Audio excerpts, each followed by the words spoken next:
This video is walking you guys through your second essay assignment. And in this unit, you guys read really technically two different movements. You read text from the Enlightenment. You also read text from the Romanticism movement.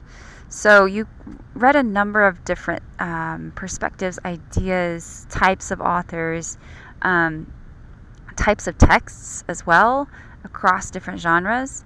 So what you're going to do is choose one of the works that you read in this unit to analyze in relation to that movement. So you need to clearly identify which movement you're focusing your analysis on, whether that's the Enlightenment or Romanticism. And you're going to show how that author and the work exhibit particular Enlightenment or Romantic elements or concepts. So you've looked at both of these movements. You've understood kind of the specific concepts associated with each movement. And you're going to talk about how a particular work that we read illustrates or shows those concepts. So this is broad because I want you guys to choose A, the movement that you were most interested in, B, the work that you were most interested in from that movement that we read, and C, what particular elements within that movement spoke to you the most. So you need to clearly identify what those particular elements are. So if you're talking about the Enlightenment movement, you need to explain what elements of the Enlightenment movement are you seeing in a particular text, and how are you seeing those being brought to life or being discussed. So for example, if you're talking about, say, I don't know, the Enlightenment, and you're looking at Judah Sargent Murray, you might look at the rights of the individual, right? You could do the same thing in the Declaration of Independence under Thomas Jefferson. If you're looking at the Romanticism movement and you're looking at the idea of the importance of art or literature or something like that, you might be looking at Poe or Longfellow, or you might be looking, say, for example, at the themes around the particular escape found in nature from the city life, from the encroaching industrial movement. That might be something that you talk about in Longfellow.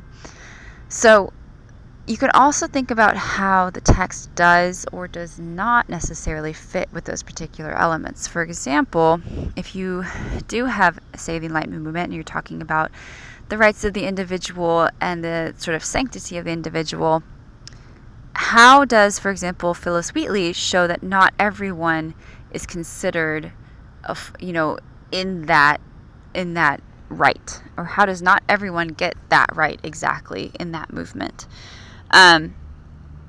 So you have to use at least one credible source to support your analysis. That should be a published resource, something that is, a news source or PBS or a .edu website. Things like Wikipedia, of course, are never great resources. So try to find a good, credible source to kind of support your analysis. And the way you should use that is that you should pull out specific quotes from that source that show your audience what you're talking about and that support your ideas. So make sure that you are pulling specific evidence not only from that source but from the text as well.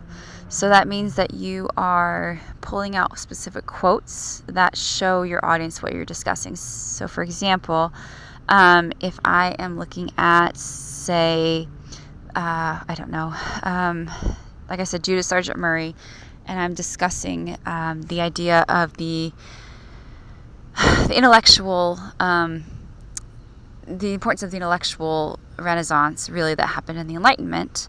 And she, in her poem, discusses Newton and alludes to, say, she has an allusion to, say, I think it is Newton, that I'll pull out that quote that shows my audience that illusion that I'm talking about. And then I'll analyze that or talk about it further in my analysis. So you guys have a ton of options based on what you chose to read. And this essay, given that we have 2 weeks, is a little bit longer than the first one. It should be at least 2.5 pages in length. You can always write as much more as you like. You just can't write less. If you write less, you will have points taken off. and is due by Sunday, June 19th at 11:59 p.m. Remember that everything is checked for plagiarism. Please make sure to write the minimum and to have MLA formatting.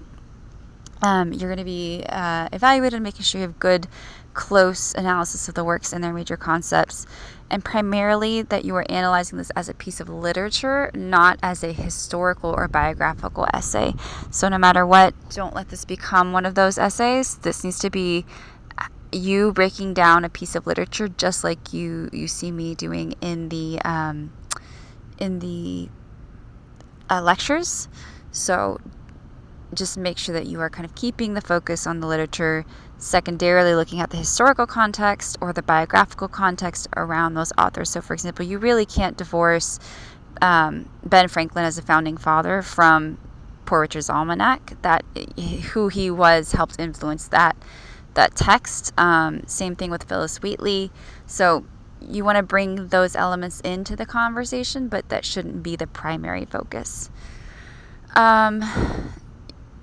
So the criteria is that you need to make sure you have a good, solid argument centered around the principles of the movement that you want to discuss.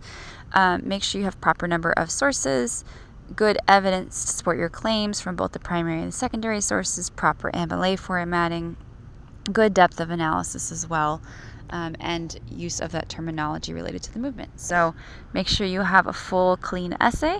And if you have any questions on this, let me know. But otherwise, like I said, the purpose is to keep it broad so that you guys get to choose what is most interesting to you. Let me know if you have questions as you write.